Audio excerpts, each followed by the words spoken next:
Good to have you with us. I'm Joe Fryer. And I'm Stephen Romo in for Savannah Sellers this morning. We do begin this morning with some major developments in the ongoing criminal cases involving former President Trump, as well as the ongoing investigations into the January 6th attack on the Capitol. We're going to start in Georgia, where today was supposed to be arraignment day for the defendants in the Fulton County investigation into election interference. But all 19 co-defendants in the case have now pleaded not guilty, waiving their right to appear in person at their arraignments. That includes former White House Chief of Staff Mark Meadows and Trump attorney John Eastman. They're all facing racketeering charges, accused of attempting to overturn the 2020 election results in Georgia.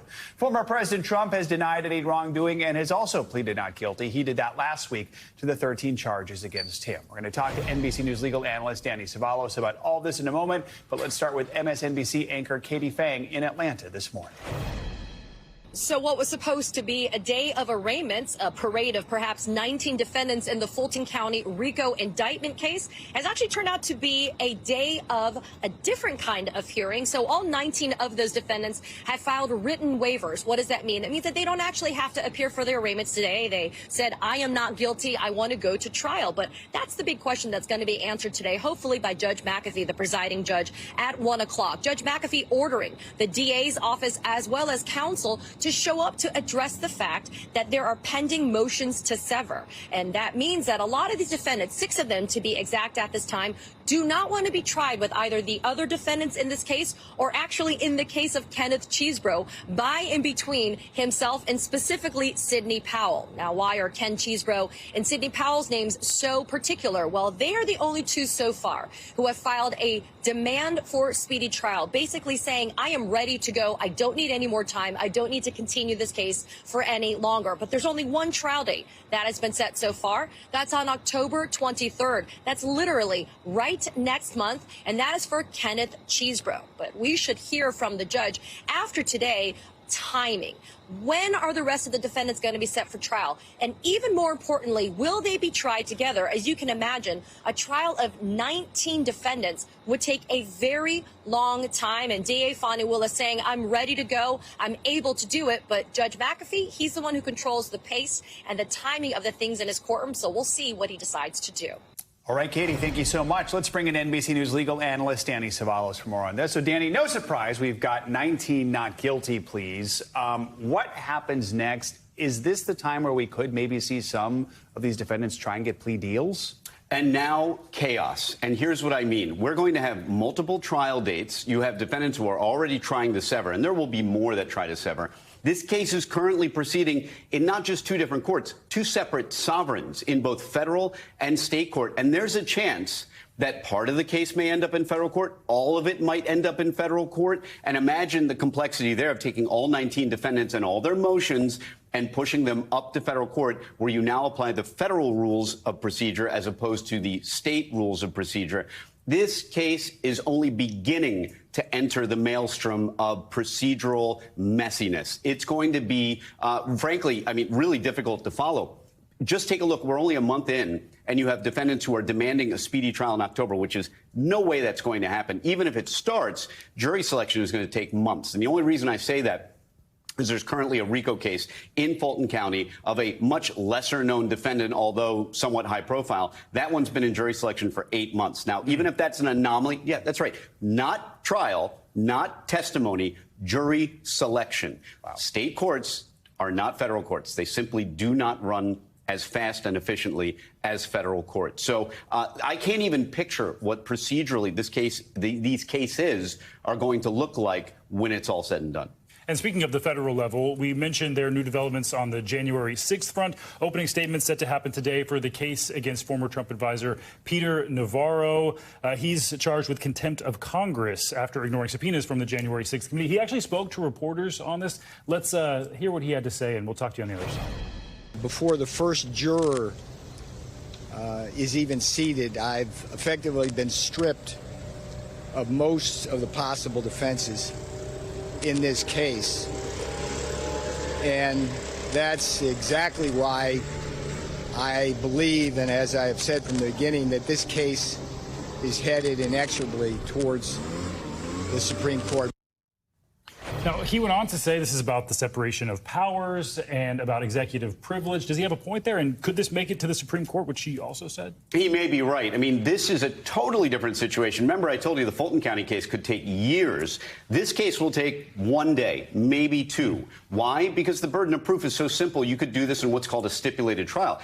The parties pretty much don't disagree on the facts. It's the legal issues that they disagree on. And the legal issues are the ones that will go up the appellate chain all the way to the Supreme Court in all likelihood, if the court decides that these issues of privilege and separation of powers are worthy of review. But on the facts alone, we've already seen these cases take about 15 minutes to put on.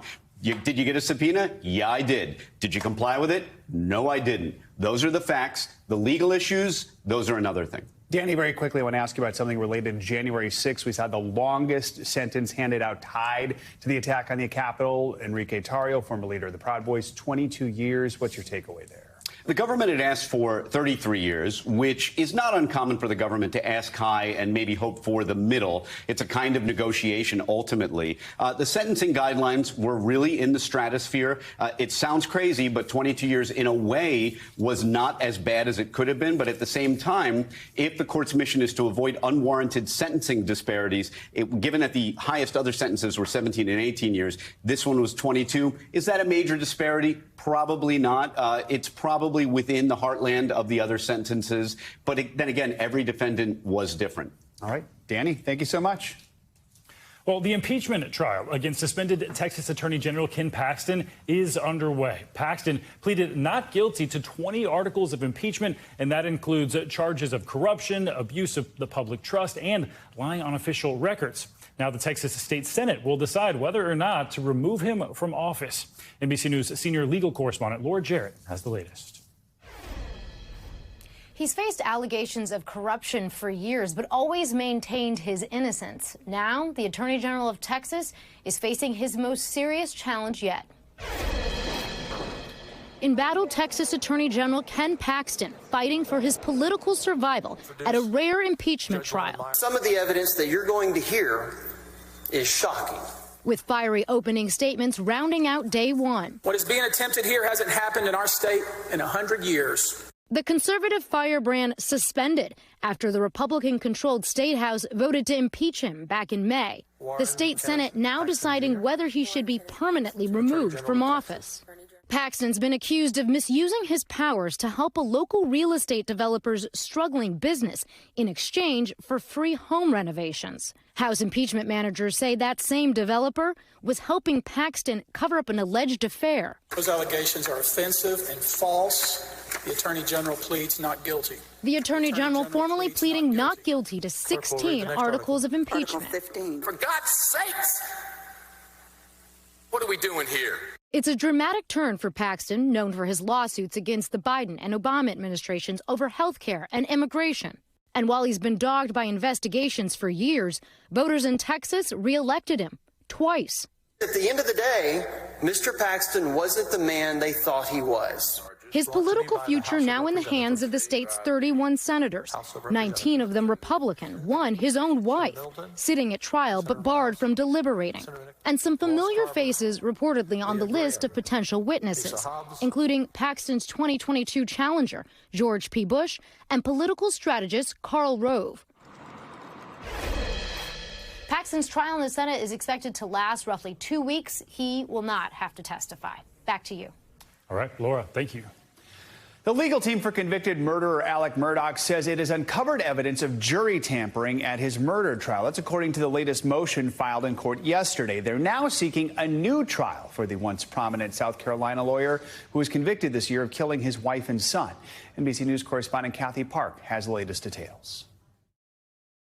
A surprising motion filed by Alec Murdoch's defense attorneys accuses a county clerk of court, Becky Hill, of jury tampering. And now the legal team is demanding a new trial and a federal investigation. The clerk of court had improper private communications with the jurors. Hill did not respond to NBC News' request for comment. In court documents, Murdoch's attorneys claimed that Hill had frequent private conversations with a jury foreperson, told jurors not to be fooled by Murdoch's testimony, asked jurors for their opinions about Murdoch's guilt or innocence, pressured them to reach a quick verdict, and invented a story about a Facebook post to remove a juror she believed leaned in favor of the defense. Murdoch's attorney saying Alec still maintains his innocence. What has he shared with you with this latest motion? Well, I can't talk about attorney-client privilege information. I can tell you that when I shared with him the affidavits, he's a lawyer, he was astonished, he was shaking, he was in disbelief. Months after the trial ended, Hill published a tell-all book, even writing about visiting the murder scene. Some of us, either from the courthouse, law enforcement, or jury at Moselle, had an epiphany and shared our thoughts with our eyes. I knew, and they know, that Alec was guilty. Murdoch's attorneys claim Hill betrayed her oath of office for money and fame. She's trying to make money off of it. She's selling the book. Earlier this year, the jury found Murdoch guilty of killing his wife Maggie and his son Paul, the judge handing down 2 life sentences. What's the likelihood of a new trial? These motions are always difficult to win. The defendant has to show not only that they, in fact, just discovered this evidence, but it's evidence that would probably affect the outcome of a new trial. Now that the motion has officially been filed, the Attorney General of South Carolina, Alan Wilson, now has less than 2 weeks to respond. He did release a statement saying that he's currently reviewing this motion. Back to you. All right, Kathy Park, thank you.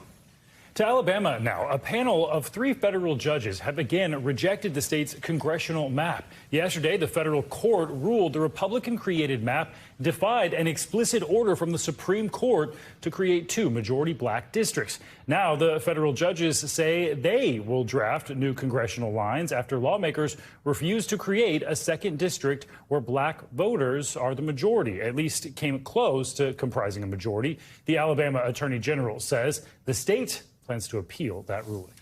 Congress is back in session following a summer recess, and lawmakers have their work cut out for them in September, topping their agenda, trying to avoid a government shutdown before the end of this month. Another thing that's on their mind, Senate Minority Leader Mitch McConnell's health following his recent freeze incidents, which were captured on camera. We're joined now by NBC News congressional correspondent Julie Sirkin.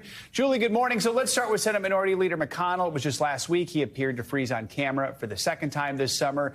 The Capitol attending physician wrote in a letter that there is no evidence McConnell suffered a stroke or had a seizure. What more are we learning?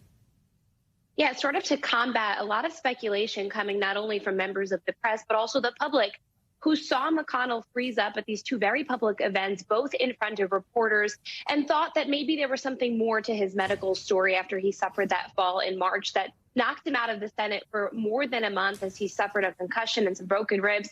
The attending Capitol physician writing that after a series of tests he conducted, which included MRI scans and other brain imaging, he said, quote, "No changes are recommended in treatment protocols as you continue recovery from your March 2023 fall." He also ruled out speculation that it was a seizure or a series of strokes that happened to McConnell. Again, just saying that this was something that is a common recovery symptom of an individual who suffered from a concussion. I got to tell you, though, yesterday was McConnell's first time back on the Hill in more than a month. He got a really warm welcome by most of his colleagues, a lot of them, a majority of them, I should say, standing in his corner, standing behind him, saying that the leader is as sharp as ever and that he is willing and ready to serve not only his term, but also his leadership position. We'll see what happens today during that first leadership press conference where we expect McConnell to address the press today in the Capitol.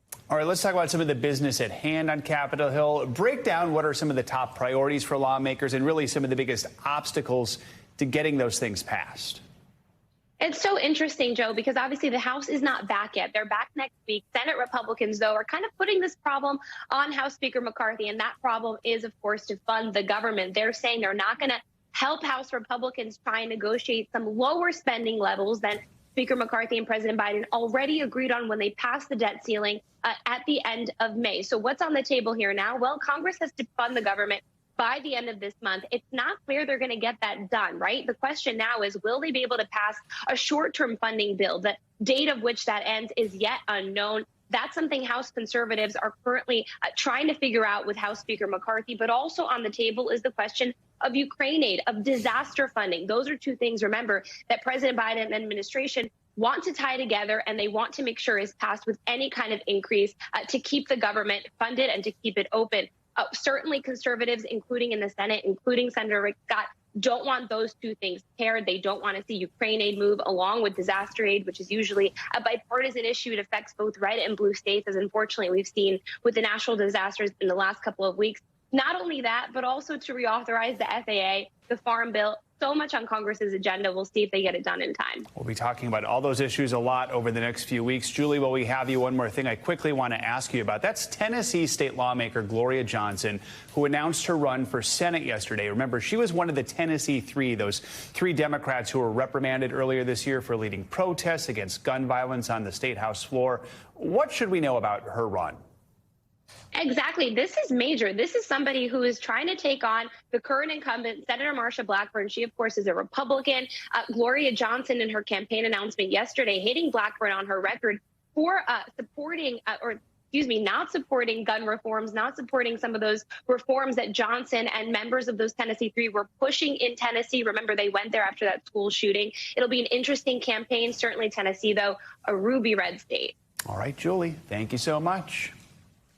All right, to weather now. An extreme heat that's expanding this morning across the south and northeast. Meteorologist Angie Lassman's following it all and joins us with the forecast. Angie, good morning. Good morning, gentlemen. I hope you didn't put your shorts and T-shirts away because you're going to need them, especially considering our temperatures are going to be well into the triple digits for some spots, not just across the southern plains, but the northeast and mid-Atlantic, too. Right now, 81 million people are impacted by these heat alerts. Of course, the pumpkin spice lattes are out and kids are back to school. But look at these temperatures, very summer-like. 100 degrees today in Washington, D.C. We're going to threaten that potential record high today. Current record sat at 98 degrees. We'll likely break that. You can see Richmond heads to 100 degrees, Raleigh 101, New York ends up into the low 90s. Not quite a record there, but there's still a chance, and it's still uncomfortable to say the least. We've got the triple digits stretched across parts of the southern plains, too.